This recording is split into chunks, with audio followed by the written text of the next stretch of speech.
किसी छोटे से कस्बे के पास एक घुमावदार रास्ते पर बसी थी वो पुरानी बस्ती, जहां घर मिट्टी के, छतें तंग और गलियां इतनी संकरी कि एक साथ दो लोग मुश्किल से गुजर पाते थे।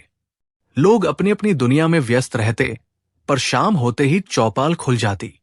चाय की प्यालियां, तंबू पर बिछा हुआ पुराना गद्दा और किस्से कहानियों की फुहार। उसी बस्ती में था एक मल्लाह जैसा लंगोट बांधने वाला छोटा सा घर, और उसी घर का बड़ा हिस्सा लेने वाला नासिरुद्दीन। लोग उसे प्यार से पगला मुल्ला कहते थे।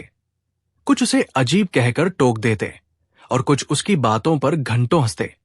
पर दूसरी ओर बस्ती में था हकीम दीनानाथ, चश्मा घिसकर पढ़ने वाला, चलते हुए भी सोचता और अक्सर बीमारों को असाधारण इलाज बताने वाला बुद्धिमान आदमी।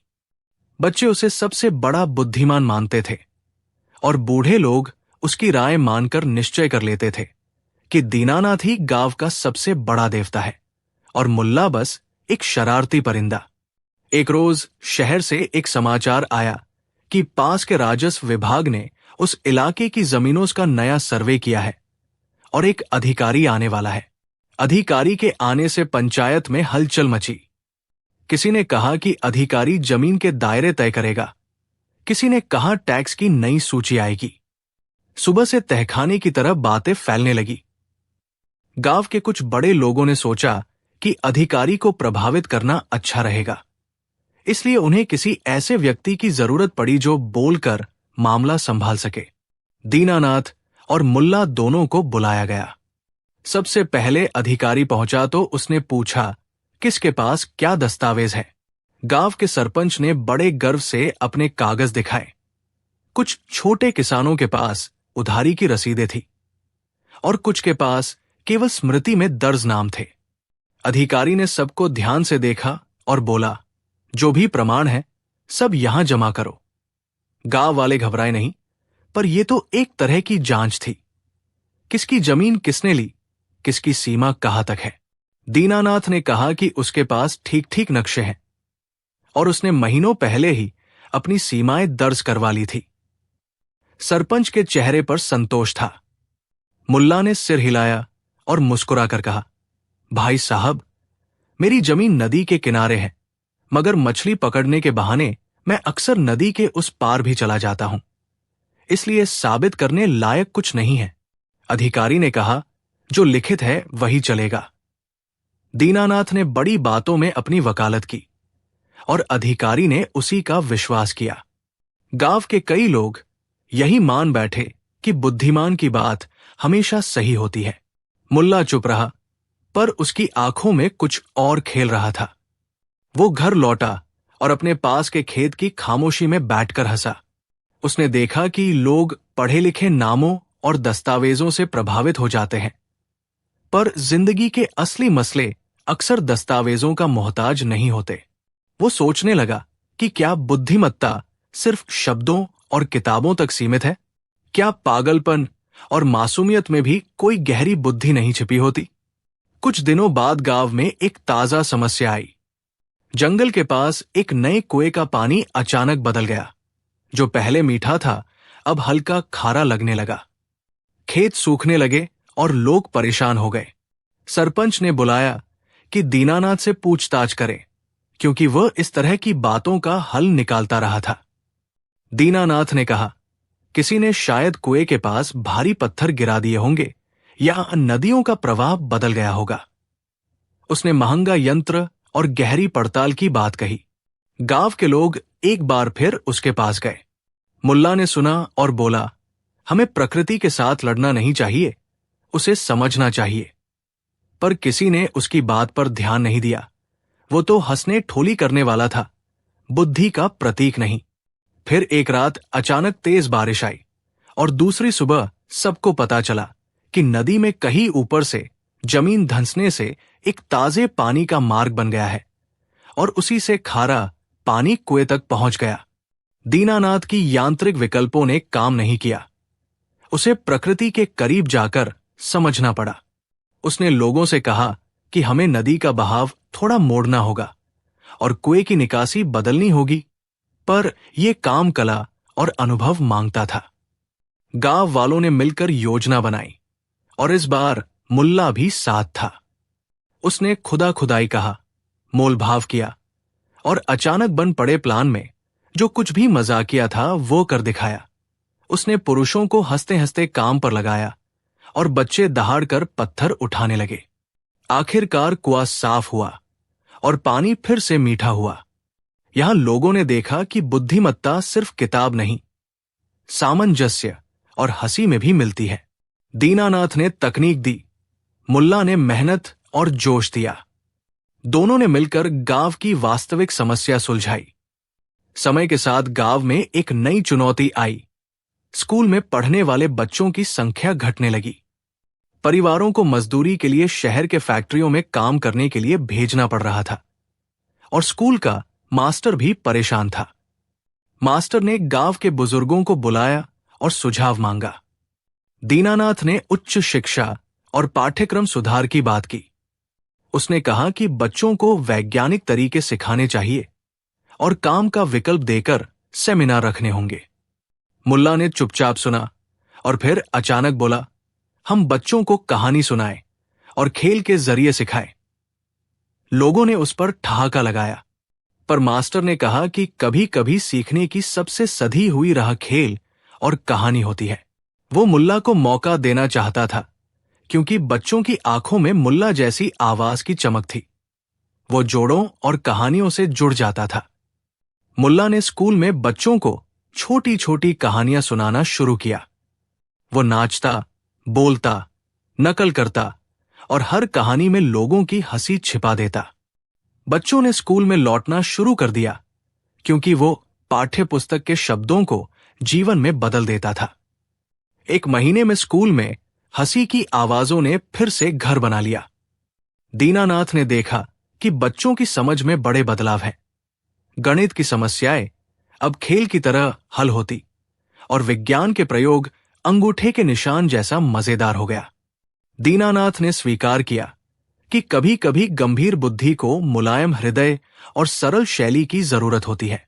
उसने मुल्ला को कुछ शाब्दिक शिक्षाओं के तरीके भी बताए और दोनों ने मिलकर स्कूल का सत्र सुधार दिया। गांव के लोग हैरान थे कि कैसे दो ऐसे अलग चरित्र मिलकर बच्चों के भविष्य को बदल रहे थे। फिर गांव के एक सबसे अधिक विवादित दिन आया जब तहसीलदार ने कहा कि पास के पहाड़ से कुछ खनिज निकाले जा सकते हैं और कंपनी वहां आकर काम करना चाहती है। कंपनी के आदमी बड़े दर्प से बोले कि यह प्रस्ताव गांव के लिए चमत्कार करेगा, काम, पैसे और आधुनिकता।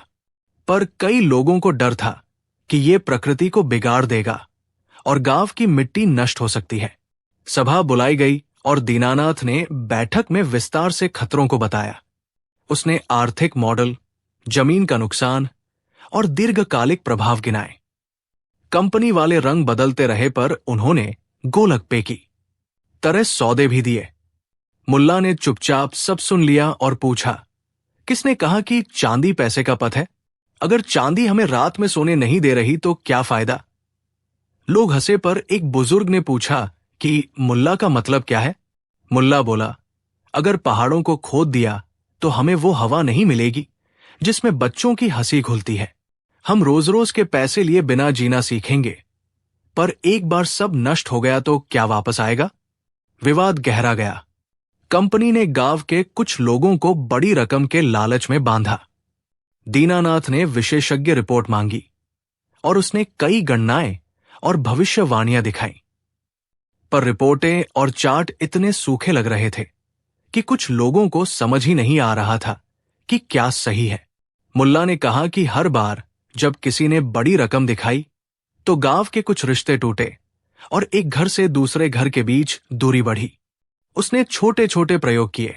उसने पूरी रात गांव के बच्चों के साथ पहाड़ की चोटी पर चांद की रोशनी में खेल खेल कर कहा कि अगर यहां आवाज बहुत दूर तक जाती है तो क्या मजा नहीं आता। बच्चों ने चिल्ला चिल्ला कर पहाड़ पर गूंजा और उनकी हंसी नदी के पार तक पहुंची। कुछ लोगों की आंखें नम हो गई। फिर मुल्ला ने कहा, आप देखिए, पैसा काम दे सकता है पर वो आंसुओं और यादों का वजन नहीं समझता। उसकी सरल भाषा ने लोगों के दिलों का तंबूरा छेड़ दिया और बहस एक नए मोड़ पर आ गई। सच ये है कि बुद्धिमत्ता और पागलपन का मुद्दा तभी असल में रोचक हुआ जब गांव में एक बच्चे की आपात स्थिति आई।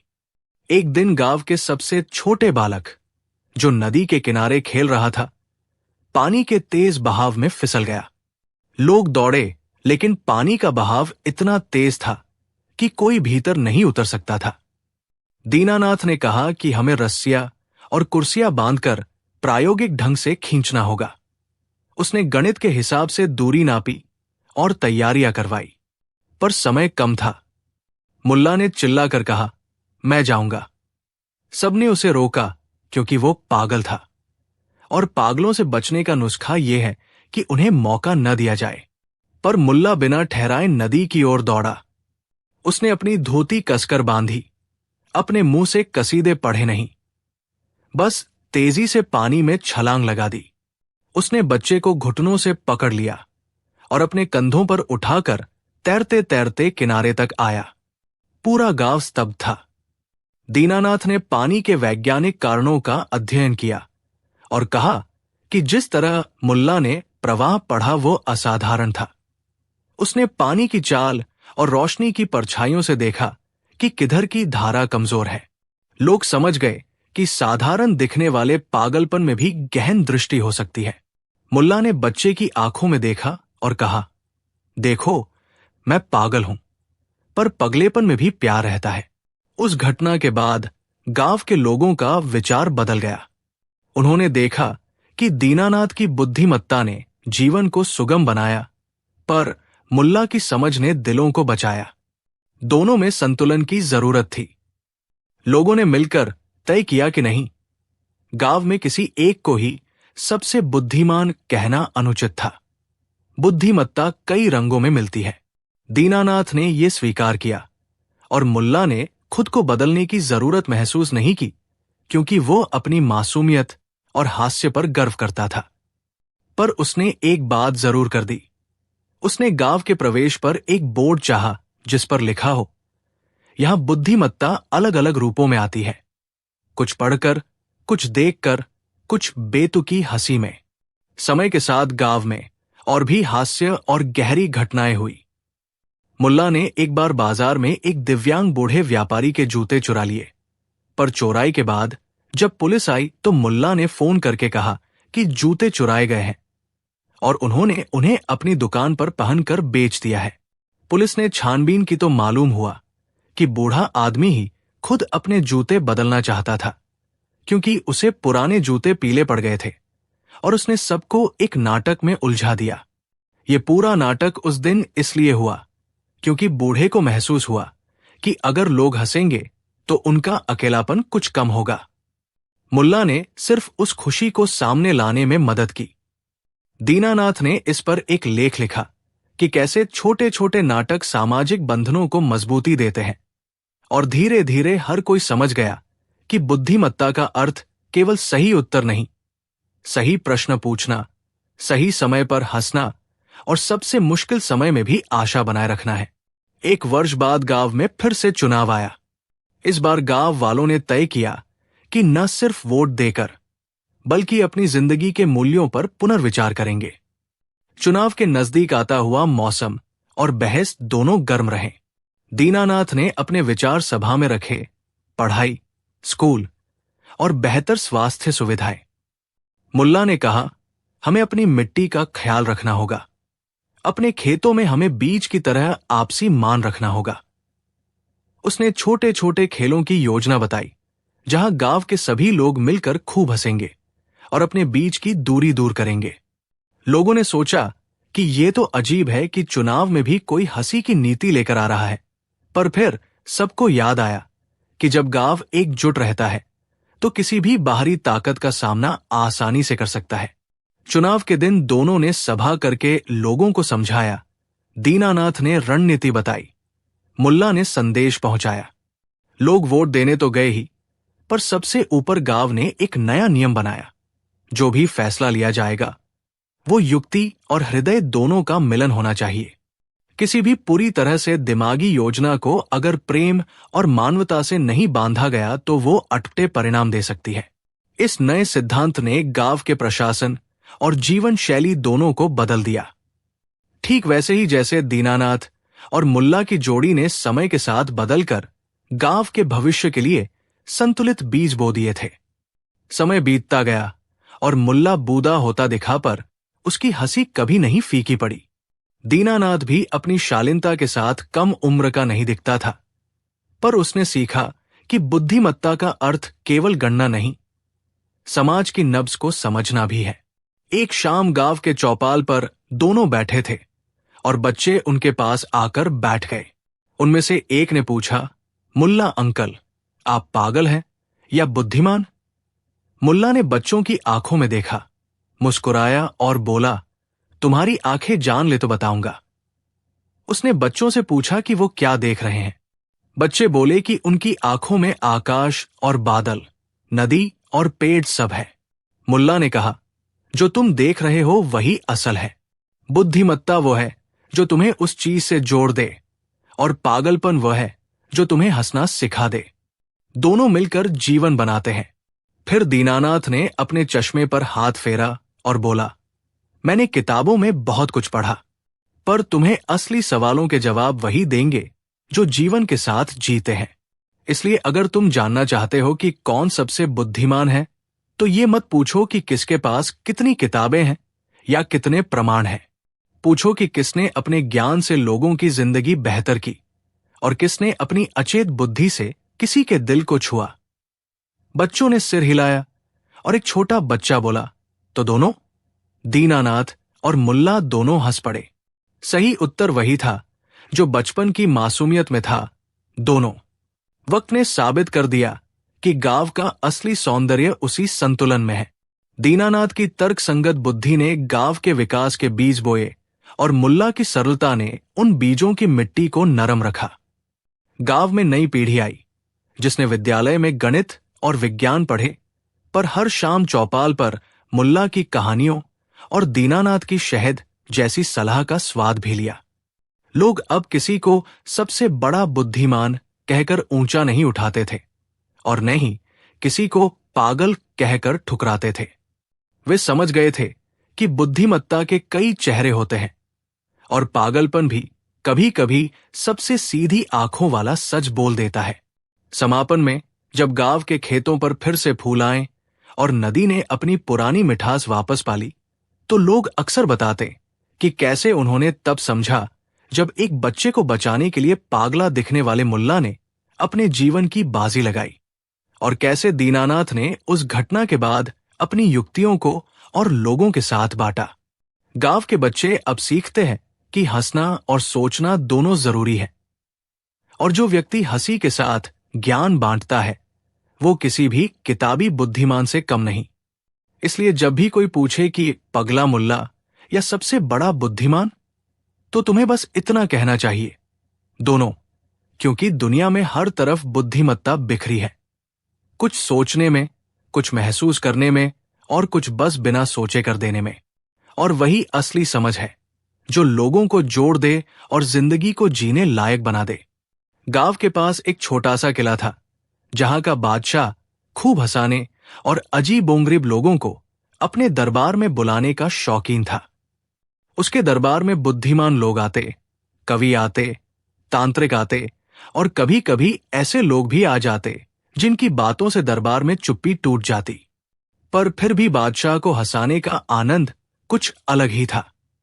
कहते हैं कि हंसी से राजकाज भी सरल हो जाता है, और बादशाह को यही बात भाती थी। एक दिन किले के द्वार पर खबर पहुंची कि पास के गांव से एक मुल्ला आया है जिसे लोग नासिरुद्दीन कहते हैं। उसे पगला कहा जाता था, पर उसकी मासूमियत और चालाकी सबको चौंका देती थी।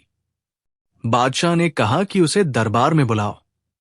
मंत्री चुपचाप बोले कि गांव के लोग अक्सर ऐसे अजीब लोग भेजते हैं जो अपनी कहानियों से समय नष्ट कर देते हैं। पर बादशाह का मन पक्का था। उसने कहा कि उस मुल्ला की हरकतें देखनी है, और अगर वो सचमुच अजीब है तो उसे इनाम दिया जाएगा, और यदि वो बुद्धिमानी दिखाए तो और उसका मान बढ़ाया जाएगा। मुल्ला आया तो साधारण कपड़े पहने, सिर पर एक पुराना टोपी और हाथ में एक काठी सी।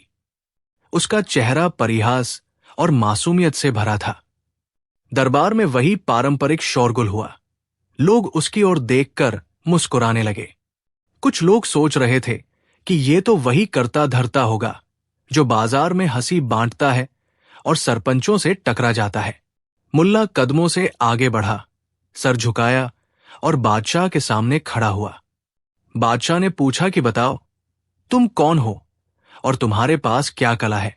मुल्ला ने बड़ी सरल आवाज में कहा, मैं वही हूं जो चिड़िया के गीत से सुबह पहचान लेता है और जो चूहा बिल की तरह छुपे हुए खजाने को खोज लेता है। दरबार में हल्की सी हंसी उठी। मंत्री जी ने सोचा कि ये तो बस शायरी निकलेगी। बादशाह ने मुस्कुराकर कहा कि अपनी कोई हैरतंगेज हरकत दिखाओ ताकि हम ठहाके लगा सकें। मुल्ला ने एक पल के लिए चारों तरफ देखा, फिर बोला, ठहाका तो आप देंगे, पर उससे पहले मुझे एक छोटा काम करने दीजिए। बादशाह ने कहा कि काम क्या है? मुल्ला ने कहा कि वह किले के पिछवाड़े वाले बगीचे में जाकर एक फूल चुनेगा और उसी फूल से वो बादशाह की तलवार का वजन बता देगा। तमाम दरबारी एक दूसरे की तरफ देखने लगे। कोई समझ नहीं पा रहा था कि ये कैसे संभव होगा। बादशाह ने हंसकर अनुमति दे दी, ये सोचकर कि ये मुल्ला फिर से कोई मजाक करेगा और सबका मनोरंजन होगा। मुल्ला बगीचे की ओर गया। वो धीरे धीरे चलता हुआ एक गुलाब के पास रुका, उसे हाथों से छूकर सूंघा और फिर पलक झपकाकर वापस आ गया। उसने फूल की खुशबू की भूमिका बताई और कहा कि ये फूल हल्का है, पर इसका रंग बहुत गहरे सूरज की तरह है। बादशाह ने पूछा कि इससे तलवार का वजन कैसे बताओगे? मुल्ला ने अपनी टोपी से एक छोटा सा पैंसा निकाला, उसे फूल के पास रखा और कहा, देखो, ये पैंसा भी यहां छोटा है और तुम भी कह रहे हो कि ये केवल मजाक है, पर जब मैं इस फूल की सुगंध और इस पैंसे की चपलता को जोड़कर देखता हूं तो मुझे लगता है कि तलवार का वजन उतना ही है जितना लोगों की नादानी और समझ का अंतर होता है। दरबार में खामोशी छा गई। कुछ लोग हंस पड़े, कुछ गंभीर होकर सोचने लगे। मुल्ला ने कहा, तलवार का असली वजन लोहे में नहीं, उसके उपयोग में होता है। बादशाह चौंका। उसने पूछा कि क्या वो वाकई बता सकता है कि तलवार कितनी भारी है? मुल्ला ने सिर हिलाया और कहा, मैं सूंघ सकता हूं, पर आंकड़ा कह पाना मुश्किल है। बादशाह ने फिर हंसते हुए कहा कि ये तो निकला कविसा जवाब। मुल्ला मुस्कुराया और बैठ गया। कुछ दिनों बाद बादशाह ने मुल्ला की परीक्षा करने की सोची, पर इस बार उसने एक असली जांच रखी। उसने दरबार में घुड़सवारों को बुलाया और कहा कि किसी भी समय एक भी काला घोड़ा गायब नहीं होना चाहिए। किंतु अगले सुबह किले के प्रसिद्ध काले घोड़े में से एक गायब मिला। दरबार में हड़कंप मच गया। सभी सैनिक और अधिकारी खोज में लग गए। बादशाह ने गंभीर होकर कहा कि यह शौर्य पर चोट है और इसे रोकना होगा। फिर उसे याद आया कि मुल्ला अभी भी किले में है और उसने पूछा कि मुल्ला कहाँ है। मुल्ला आराम से उठकर आया और बोला, मैंने कल रात को ही घोड़े से बात की थी। उसने कहा था कि वो खुली हवा में मिले मौज मस्ती चाहता है। दरबार में फिर हल्की सी हंसी आई, पर बादशाह ने आदेश दे दिया कि मुल्ला को भी जवाब देना होगा। मुल्ला बोला कि वो खुद जाकर घोड़े को लाएगा। सभी ने कहा कि वो पागल है और घोड़ा तो संभवतः चोरों ने लिया होगा। मुल्ला ने बिना किसी बहस के किले के बाहर निकल लिया। उसने गांव की ओर जाने की बजाय वो रास्ता पकड़ा जो पुरानी खों के पास से गुजरता था। वहां एक बूढ़ा चरवाहा बैठा था जिसके पास घोड़ा था। मुल्ला ने उसके पास जाकर प्यार से कहा, भाई, क्या तुम्हारे पास एक काला घोड़ा नहीं है? चरवाहे ने आंखें फाड़कर देखा और कहा कि ये उसका अपना घोड़ा है। मुल्ला ने कहा कि किले का एक घोड़ा कल रात इस पहाड़ के पास से तेजी से भागता हुआ गया। चरवाहे ने हंसते हुए कहा कि उसकी बकरी की आवाज से घोड़ा अक्सर डरा रहता है और कल रात उसे भी आवाज सुनकर घोड़ा भाग गया था। मुल्ला ने मुस्कुराकर कहा कि फिर तो घोड़ा वही होगा। चरवाहा सहम गया और सभी वहां पहुंचे। घोड़ा वही था, बकरी के पास आराम करते हुए। बादशाह का घोड़ा लौट आया और सभी राहत के साथ हंस पड़े। बादशाह ने सोचा कि मुल्ला किस तरह से चीजें समझ लेता है। फिर मुल्ला ने बताया कि उसने घोड़े की नाक में हल्की सी मिट्टी देखी थी जो उसी इलाके की थी, इसलिए उसने वही जाने का सुझाव दिया। बादशाह ने चुपचाप देखा कि मुल्ला की सूक्ष्म बातें लोगों के काम आती थी, भले ही वे अजीब तरीके से प्रकट होती थी। एक बार किले में एक बड़ा जलोत्सव मनाया जा रहा था। बादशाह ने तय किया कि वो जल में नई नाव उतारेगा, पर किसी ने कहा कि उस नाव का लोहे का बड़ा सोना जड़ा हुआ है और उसे पानी में उतारना खतरनाक होगा। नाव के सामने घंटों विवाद चला पर कोई समाधान नहीं निकला। तब मुल्ला अचानक बीच में आ गया और बोला कि वो एक प्रयोग करेगा। सभी ने हैरानी से देखा। मुल्ला ने बताया कि वो रात में नाव से एक छोटी सी चिड़िया उड़ाकर कहेगा कि वो लौट कर आए। लोग समझ नहीं पाए कि चिड़िया का क्या मतलब है। मुल्ला ने कहा कि कभी कभी मुश्किल मेहनत से नहीं, बल्कि छोटे छोटे प्रयोगों से नतीजे मिलते हैं। रात को उसने एक छोटी सी टोकरी में कुछ सूखा घास और गुड़ रखकर नाव में रखा और चिड़िया की तरह आवाज करके उसे हिलाया। सुबह लोगों ने देखा कि नाव में रखी चीजें हिलने से लोहे की जंग ने पंखे के कवच को कमजोर कर दिया था और नाव अब हल्की थी। फिर लोगों ने मिलकर सुरक्षा उपाय कर लिए और जलोत्सव बड़े आनंद से मनाया गया। बादशाह हंसते हंसते चिल्लाया कि ये मुल्ला तो सच्ची तरह से चमत्कार कर देता है। मुल्ला ने सिर झुकाया और कहा कि चमत्कार नहीं, जुगत है। फिर एक दिन किले के पास हल्की सी अफवाही फैली कि पड़ोसी राजा ने एक भेसिये को भेजकर हास्य प्रतियोगिता रखी है। वो राजा स्वयं बहुत गंभीर स्वभाव का था और उसने फैसला किया कि हंसी उसका विरोध करेगी। दोनों राजाओं ने तय किया कि हास्य का अंतर देखकर जो भी जज सर्वोत्तम ठहरेगा वही विजयी होगा। किले में तैयारियां हुई और बादशाह ने अपने दरबार में अनेक कलाकार बुलाए, पर आखिर में बादशाह ने कहा कि वह मुल्ला को बुलाएगा, क्योंकि उसे यकीन था कि इस तरह की हरकतों में मिलावट और मिठास होती है। मुल्ला को बुलाकर बादशाह ने कहा कि उसे दर्शकों को इतना हंसाना होगा कि उनके पेट में दर्द हो जाए। मुल्ला चुपचाप हंसा और बोला कि वो हरकत तो करेगा, पर पहले वो कुछ नियम बताएगा। बादशाह ने हंसी खुशी कहा कि जो मन लगे कर लो। प्रतियोगिता का दिन आया। दूसरे राजा ने बड़े ठाठ से अपने चमकदार विदूषक और जोकरों को उतारा। उनका खेल तेज और चालाक था। फिर मुल्ला की बारी आई। वो सीधा उठकर कुछ नहीं किया, बस एक छोटी सी पतली छड़ी लेकर बैठ गया। उसने सभा में एक एक कर लोगों से कहा कि वे अपनी जेब में हाथ डालकर किसी की तस्वीर निकालें। लोग हैरान हुए, पर उन्होंने ऐसा ही किया। जो तस्वीर निकली वो सबके अतीत की किसी छोटी सी याद से जुड़ी थी। मुल्ला ने उन तस्वीरों को हल्के से हाव भाव में जोड़कर एक कहानी सुनाई, जिसमें राजा की गंभीरता, मंत्री की तकरार, दरबारी की नाक की खुजली और जनता की छोटी छोटी इच्छाएं सब कुछ मिल गया। कहानी में कोई शब्द बड़ी शरारत से जुड़ा नहीं था, पर वो सच्ची थी। लोगों ने हंसते हंसते रोना शुरू कर दिया, क्योंकि उन्होंने खुद को देख लिया था। बादशाह की आंखें भी नम हो गई, पर वो हंस भी रहा था। दूसरे राजा के जोकर चमक दमक दिखाकर चुटकुले सुनाते रहे, पर मुल्ला की बातों में वो आत्मीयता थी जो सीधा दिल तक पहुंची। अंत में बादशाह ने कहा कि मुल्ला ने हंसी से दिल छू लिया और उसने विजयी घोषित किया। दूसरा राजा हैरान था, पर उसने भी माना कि हंसी का असर अलग तरह का होता है। मुल्ला ने दरबार में ये सब इसलिए किया कि उसे लगता था कि हंसी और सादगी में समाज की दिमागी दीवारें टूट जाती है। उसने कभी किसी की बेइज्जती नहीं की, पर उसने लोगों को अपना चेहरा दिखाई कि वे कितने गंभीर भी क्यों न हों, उनके भीतर भी मासूमियत रहती है। बादशाह ने मुल्ला को सोने का सिक्का और एक छोटी सी झोली दी, पर मुल्ला ने झोली को खुशी से गांव के बच्चों में बांट दिया।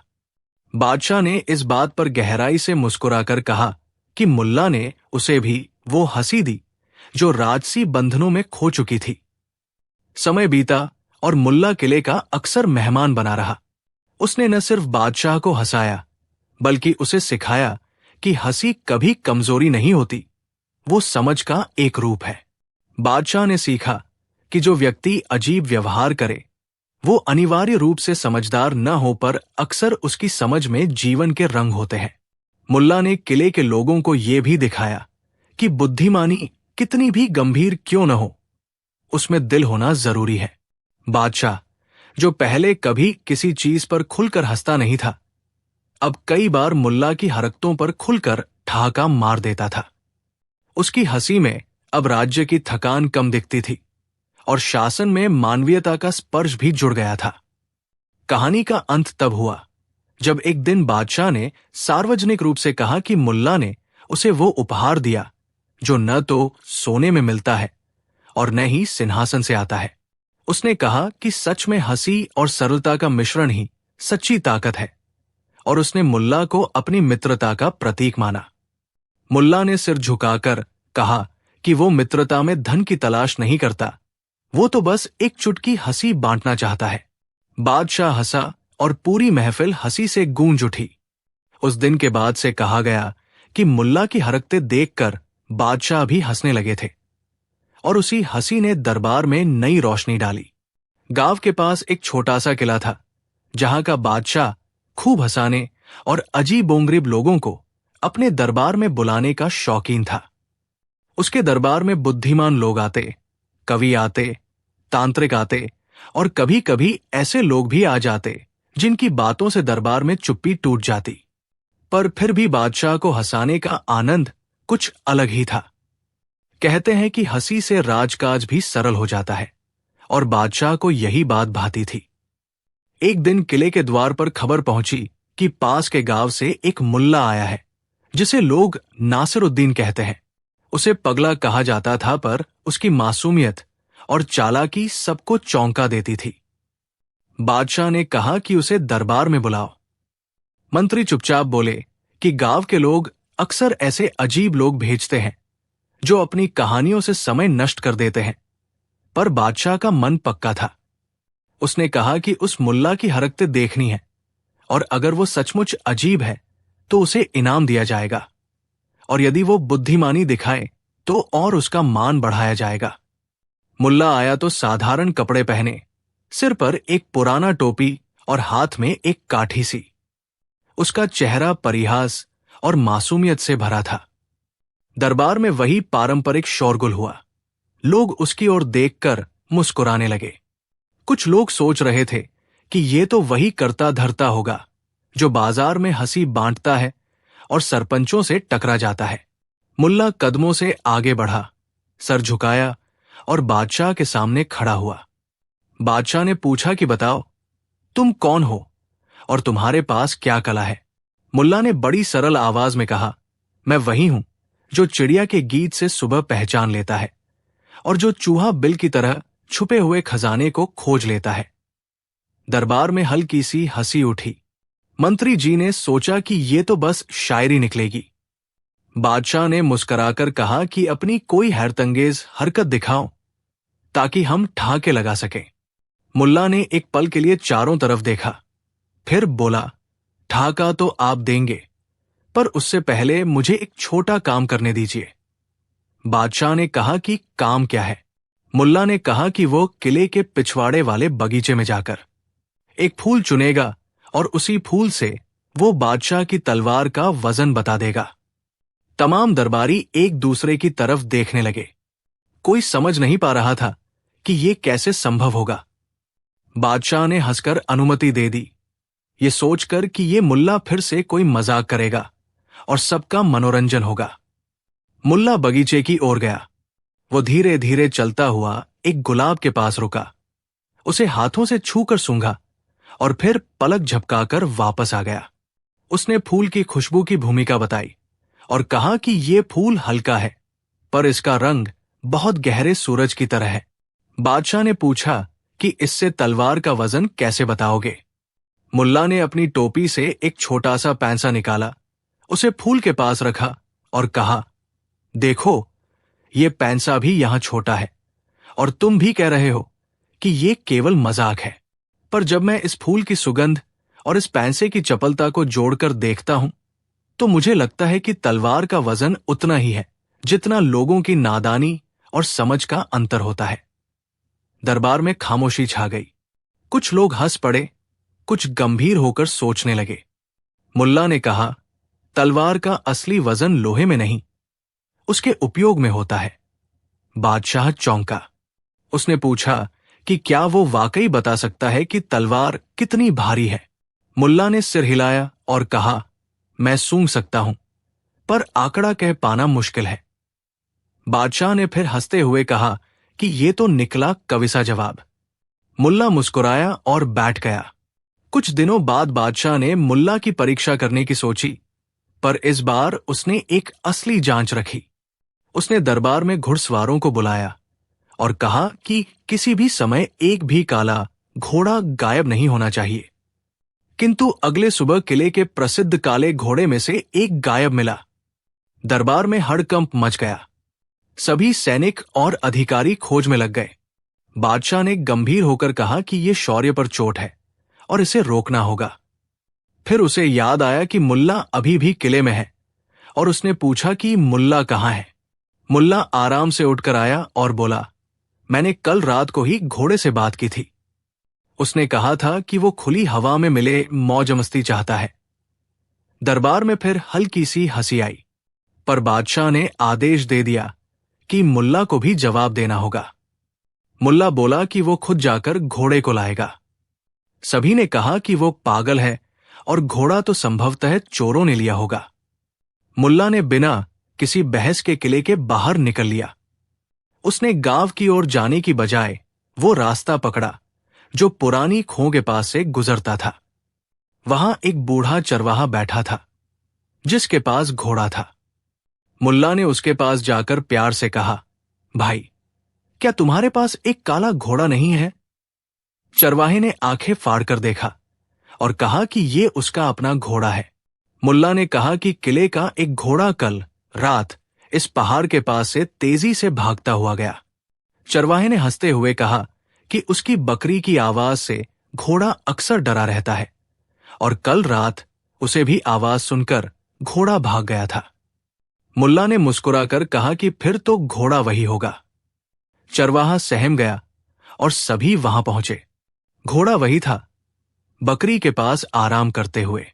बादशाह का घोड़ा लौट आया और सभी राहत के साथ हंस पड़े। बादशाह ने सोचा कि मुल्ला किस तरह से चीजें समझ लेता है। फिर मुल्ला ने बताया कि उसने घोड़े की नाक में हल्की सी मिट्टी देखी थी जो उसी इलाके की थी, इसलिए उसने वही जाने का सुझाव दिया। बादशाह ने चुपचाप देखा कि मुल्ला की सूक्ष्म बातें लोगों के काम आती थी, भले ही वे अजीब तरीके से प्रकट होती थी। एक बार किले में एक बड़ा जलोत्सव मनाया जा रहा था। बादशाह ने तय किया कि वो जल में नई नाव उतारेगा, पर किसी ने कहा कि उस नाव का लोहे का बड़ा सोना जड़ा हुआ है और उसे पानी में उतारना खतरनाक होगा। नाव के सामने घंटों विवाद चला पर कोई समाधान नहीं निकला। तब मुल्ला अचानक बीच में आ गया और बोला कि वो एक प्रयोग करेगा। सभी ने हैरानी से देखा। मुल्ला ने बताया कि वो रात में नाव से एक छोटी सी चिड़िया उड़ाकर कहेगा कि वो लौट कर आए। लोग समझ नहीं पाए कि चिड़िया का क्या मतलब है। मुल्ला ने कहा कि कभी कभी मुश्किल मेहनत से नहीं, बल्कि छोटे छोटे प्रयोगों से नतीजे मिलते हैं। रात को उसने एक छोटी सी टोकरी में कुछ सूखा घास और गुड़ रखकर नाव में रखा और चिड़िया की तरह आवाज करके उसे हिलाया। सुबह लोगों ने देखा कि नाव में रखी चीजें हिलने से लोहे की जंग ने पंखे के कवच को कमजोर कर दिया था और नाव अब हल्की थी। फिर लोगों ने मिलकर सुरक्षा उपाय कर लिए और जलोत्सव बड़े आनंद से मनाया गया। बादशाह हंसते हंसते चिल्लाया कि ये मुल्ला तो सच्ची तरह से चमत्कार कर देता है।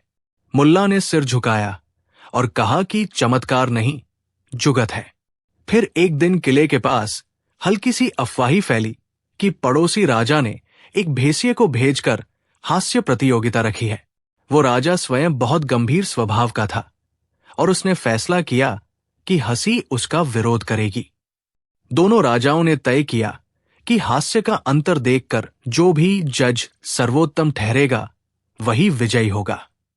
किले में तैयारियां हुई और बादशाह ने अपने दरबार में अनेक कलाकार बुलाए, पर आखिर में बादशाह ने कहा कि वह मुल्ला को बुलाएगा, क्योंकि उसे यकीन था कि इस तरह की हरकतों में मिलावट और मिठास होती है।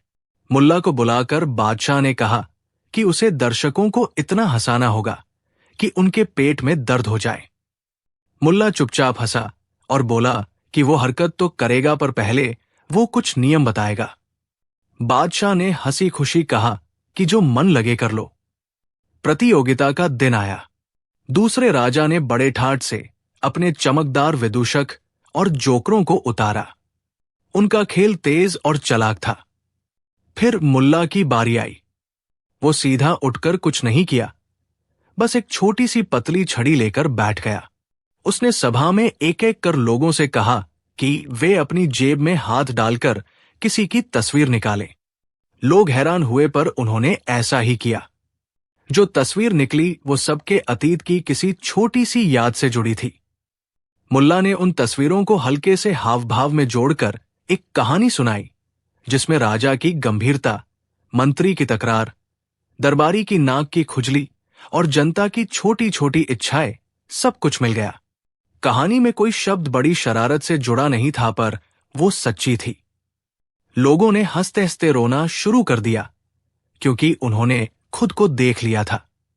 बादशाह की आंखें भी नम हो गई, पर वो हंस भी रहा था।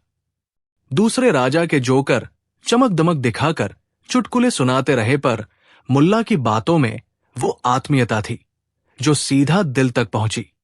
अंत में बादशाह ने कहा कि मुल्ला ने हंसी से दिल छू लिया और उसने विजयी घोषित किया। दूसरा राजा हैरान था, पर उसने भी माना कि हंसी का असर अलग तरह का होता है। मुल्ला ने दरबार में ये सब इसलिए किया कि उसे लगता था कि हंसी और सादगी में समाज की दिमागी दीवारें टूट जाती है। उसने कभी किसी की बेइज्जती नहीं की, पर उसने लोगों को अपना चेहरा दिखाई कि वे कितने गंभीर भी क्यों न हों, उनके भीतर भी मासूमियत रहती है। बादशाह ने मुल्ला को सोने का सिक्का और एक छोटी सी झोली दी, पर मुल्ला ने झोली को खुशी से गांव के बच्चों में बांट दिया। बादशाह ने इस बात पर गहराई से मुस्कुराकर कहा कि मुल्ला ने उसे भी वो हंसी दी जो राजसी बंधनों में खो चुकी थी। समय बीता और मुल्ला किले का अक्सर मेहमान बना रहा। उसने न सिर्फ बादशाह को हंसाया, बल्कि उसे सिखाया कि हंसी कभी कमजोरी नहीं होती, वो समझ का एक रूप है। बादशाह ने सीखा कि जो व्यक्ति अजीब व्यवहार करे वो अनिवार्य रूप से समझदार न हो, पर अक्सर उसकी समझ में जीवन के रंग होते हैं। मुल्ला ने किले के लोगों को यह भी दिखाया कि बुद्धिमानी कितनी भी गंभीर क्यों न हो, उसमें दिल होना जरूरी है। बादशाह, जो पहले कभी किसी चीज पर खुलकर हंसता नहीं था, अब कई बार मुल्ला की हरकतों पर खुलकर ठहाका मार देता था। उसकी हंसी में अब राज्य की थकान कम दिखती थी और शासन में मानवीयता का स्पर्श भी जुड़ गया था। कहानी का अंत तब हुआ जब एक दिन बादशाह ने सार्वजनिक रूप से कहा कि मुल्ला ने उसे वो उपहार दिया जो न तो सोने में मिलता है और न ही सिंहासन से आता है। उसने कहा कि सच में हंसी और सरलता का मिश्रण ही सच्ची ताकत है, और उसने मुल्ला को अपनी मित्रता का प्रतीक माना। मुल्ला ने सिर झुकाकर कहा कि वो मित्रता में धन की तलाश नहीं करता, वो तो बस एक चुटकी हंसी बांटना चाहता है। बादशाह हंसा और पूरी महफिल हंसी से गूंज उठी। उस दिन के बाद से कहा गया कि मुल्ला की हरकतें देखकर बादशाह भी हंसने लगे थे, और उसी हंसी ने दरबार में नई रोशनी डाली। गांव के बीचों बीच एक बड़ा सा पीपल का पेड़ था, जिसके नीचे शाम होते ही लोग जमा होते। वहीं से शुरू होती थी मुल्ला नसीरुद्दीन की छोटी बड़ी कहानियां और उसकी अजीबोगरीब हरकतें। मुल्ला का नाम सुनते ही कुछ लोग मुस्कुरा देते, कुछ झुंझला उठते और कुछ आंखों में झलकती थकान खो देने के लिए उसके पास आ बैठते। कहते हैं कि वो चालाक था, पर उसकी चालाकी में कोई शातिर घमंड नहीं था। वो लोगों की मुश्किलें समझता और उनके दुख हल्का करने के लिए ऐसे उपाय ढूंढ लेता जैसे किसी बूढ़े किसान की दास्तान में छिपा कोई पुराना बीज। वो साल गांव पर कठिन था। मौसम बेकाबू था, फसलें आधीर्त थी और मरहम पट्टी करने वाला कोई भी बड़ा साधन दूर दूर तक नहीं था। खेतों की महक चली गई, घरों में तंगी घुस गई और गांव वालों की आंखों में वो चमक भी मुरझा गई जो कभी उनके चेहरों पर सुबह की तरह होती थी। लोग चौपाल में बैठकर बिना कहे ही आपस में उदास बातें करते। किसी ने नौकरी खो दी थी, किसी की बकरी बीमार हो गई थी, तो किसी का बेटा शहर में फंस गया था और घर की परवरिश करने वाला कम पड़ रहा था। हर किसी के कंधों पर एक एक बोझ था और हर रात खामोशी में वही बोझ भारी होता जाता। एक दिन गांव के सरपंच ने बुलावा भेजा कि मुल्ला को बुलाओ, उसे मरहम लगाने आता देखा जाए। लोग जानकर हंसे, मुल्ला मरहम नहीं लगाएगा पर हंसी बांट देगा। पर किसी ने सोचा कि हंसी भी किसे काम ना आए। मुल्ला आया तो उसने पहले तो सबको अच्छे से देखा। उसकी आंखों में ऐसी चीज थी जिसे कभी स्कूल नहीं पढ़ाते। उसने चुपचाप चौपाल के पास वाले कूड़े वाले ढेर की ओर इशारा किया और कहा, लोग कहते हैं कि हर कूड़े में एक कहानी छिपी होती है। लोग और हंसे, पर मुल्ला ने अगले ही दिन कुछ अजीब किया। सबसे पहले उसने गांव में एक छोटी सी दुकानदार बाई रामो के पास जाकर उसके दुकान के पुराने जूते ठीक कर दिए। रामो की छोटी सी दुकान पर बैठकर मुल्ला ने सिर्फ जूते नहीं सुधारे, बल्कि उसने रामोकी को ध्यान से सुन लिया कि वो किस तरह रात में अकेले बैठकर दुकानों की रोशनी बुझा देती है। उसने उसे कहानी सुनाई जो उसके दिमाग में बनी थी, एक ऐसी कहानी जिसमें एक बूढ़ी औरत भीड़ में भी अकेली नहीं रही। उस दिन रामोकी की आंखों में नमी आ गई पर उसके चेहरे पर मुस्कान लौट आई। जूते ठीक करने से ज्यादा असर उसकी सुनने की कला का हुआ था। रामोकी ने कहा कि उसे पहली बार लगा कि कोई उसके दुख को समझता है और कल से उसने दुकान पर एक छोटा सा कुशन रख दिया जहां लोग बैठकर फुर्सत से कप की चाय पी सकें। धीरे धीरे लोग वहां इकट्ठा होने लगे और रामोकी की हंसी वापस आ गई। फिर मुल्ला ने गांव के स्कूल की ओर ध्यान दिया जहां मास्टर जी की झोली में किताबें कम और चिंताएं ज्यादा थी। बच्चे हर रोज भूखे पेट आते। मुल्ला ने मास्टर से कहा कि वो अगले दिन बच्चों के लिए एक खेल लाएगा। मास्टर जी हंसे पर उन्होंने अनुमति दे दी क्योंकि कुछ तो बदलना चाहिए था। मुल्ला ने गांव के छोटे छोटे टुकड़ों में बंटे खेतों से बचा हुआ अनाज इकट्ठा किया। कुछ लोगों से कहा कि वे बच्चों को घर का बना हलवा दें और खुद वो बच्चों को कहानियां सुनाने लगा। पर उसकी कहानियां रोचक नहीं थी केवल। हर कहानी में उसने बच्चों को एक छोटा सा काम दिया। मिट्टी में बीज बोना, एक छोटी कबूतर की चूजा की देखभाल, एक झूला बनाना। बच्चों ने मजे से सीखा और भूख की तकलीफ कुछ कम हुई। पर सबसे बड़ी बात यह हुई कि उनके चेहरे पर उत्साह लौटा। कुछ बच्चों के माता पिता ने यह देखकर सोचा कि स्कूल में आने का मतलब अब तक की तुलना में अलग है और बच्चों को भेजने लगे। समय के साथ स्कूल में फिर से शोर मचा और मास्टर की झोली में अब किताबों के साथ बच्चों की हंसी भी भर गई। एक और कहानी में मिलती है गांव की रेखा। रेखा की छोटी सी बेटी गवई मरमरी थी और उसकी शादी की बातें चल रही थी, पर दहेज की मांगों और मुश्किलों ने उसके घरवालों का जी उजाड़ दिया था। रेखा रोज खाना बनाती, घर संभालती और अपने घर वालों की तंगी छिपाती। मुल्ला ने रेखा को पास बुलाया और कहा कि वो उसके लिए कुछ करेगा। उसने गांव के सभी महिलाओं को बुलाया और कहा कि वे मिलकर एक बड़ी दुल्हनिया का जोड़ा बनाएं, जो असली दहेज नहीं मांगेगा पर प्रेम और साथ मांगेगा। उन्होंने मिलकर गांव के पुराने कपड़े और कुछ उपहार एक रंगीन जोड़े में सिल दिए और शादी की छोटी सी रस्में कर दी। वे रस्में बिना किसी दिखावे के सादगी और प्रेम से हुई। शादी के बाद रेखा के घर की दीवारों पर जो खुशी की हल्की सी चमक आई, वो किसी महंगी रस्म से कम न थी।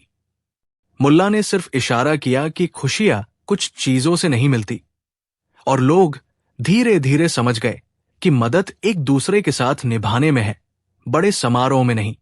मुल्ला की चालाकी अक्सर छोटी छोटी चीजों में काम आती। एक दिन गांव के कुएं का पानी अचानक गंदा हो गया और लोग डर के मारे पानी के लिए परेशान हो उठे। कुआं पर नया पाइप डालने की पूंजी किसी के पास नहीं थी। मुल्ला ने सोचा कि पानी की सफाई के लिए बड़े यंत्रों की जरूरत नहीं। उसने गांव के कुछ बूढ़ों को बुलाया और बताया कि वे रात में कुएं के चारों ओर मिट्टी के छोटे छोटे बने हुए फिल्टर लगाए। लोग हंसे पर मजबूरी में उन्होंने कोशिश की।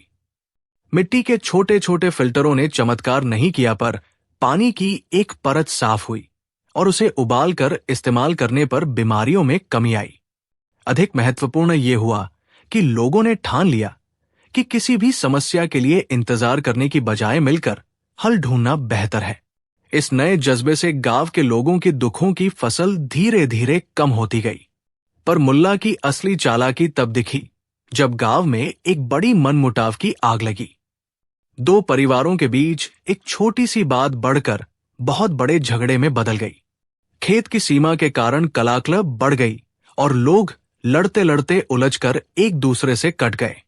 इससे गांव का व्यापार ठप हो गया और बच्चे भी घरों में घुटने घुटने रहने लगे। सरपंच ने बीच बीच में समझाया, पर लड़ाई का धुआं नहीं उतर रहा था। मुल्ला ने सोचा कि सीधे झगड़े को रोका जाएगा तो लोग और कठोर हो जाएंगे। उसने चुपके से दोनों परिवारों को बुलाया और कहा कि वो एक बड़ा मेला लगाएगा जिसमें दोनों परिवारों से लोग प्रतिस्पर्धा करेंगे, पर इनाम एक साझा होगा। लोगों ने सोचा कि यह मजाक है, पर मुल्ला ने असली में पूरे गांव को झोंका हुआ दिखा दिया। उसने मेला रखा जिसमें खेल, गाना, नाच और कहानी शामिल थी। पर नियम यह था कि हर प्रतियोगिता में दोनों परिवारों के सदस्य साथ होंगे।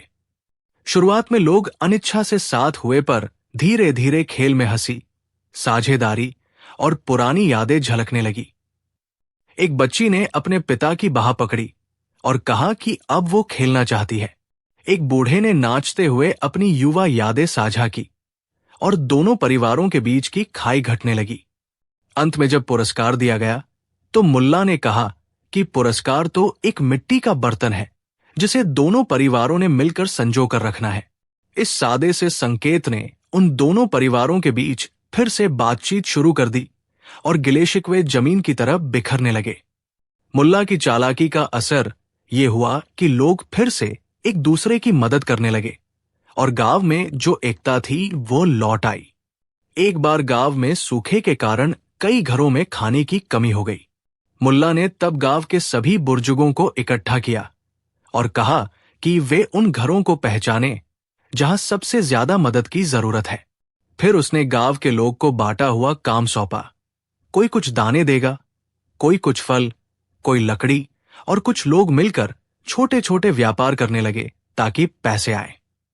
पर इसका सबसे अनोखा हिस्सा यह था कि मुल्ला ने एक बंटवारा भंडार बनाया जहां जो भी कोई अनाज ला सके वो ला दे। फिर वो अनाज छोटे छोटे बांटों में विभाजित हुआ और आवश्यकता के अनुसार बांटा गया। पर मुल्ला ने इसके साथ एक कड़ी भी जोड़ी।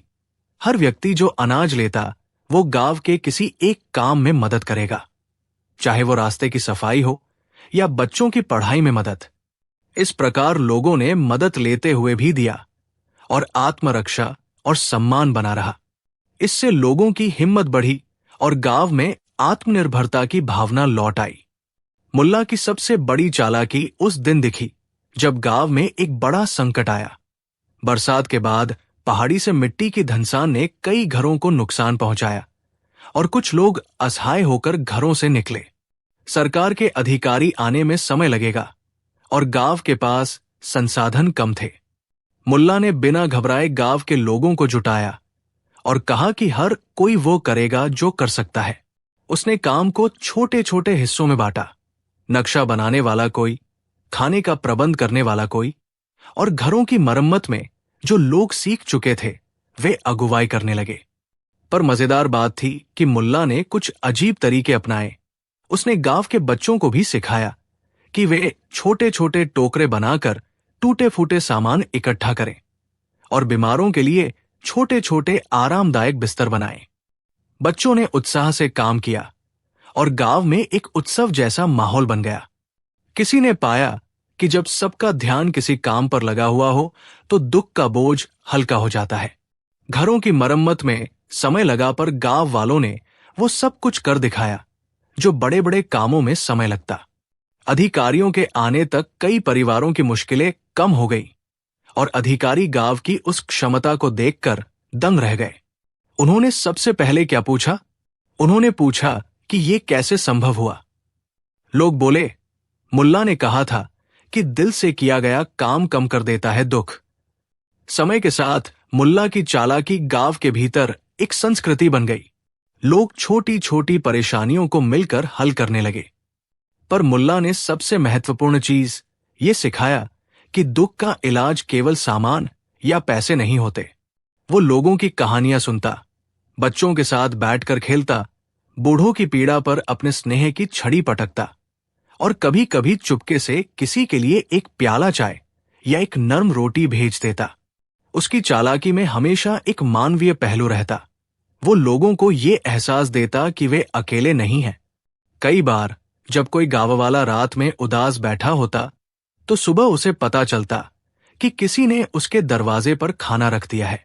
ऐसे छोटे छोटे उपकारों ने गांव में नई ऊर्जा भर दी। एक दिन गांव के बच्चे रोते हुए आए कि उनकी छोटी सी नदी की तरफ से कुछ बुरे लोग आए और उन्होंने वहां की मिट्टी बेचने की सोची है। अगर वे मिट्टी बेचेंगे तो नदी का बहाव बदल जाएगा और गांव को नुकसान होगा।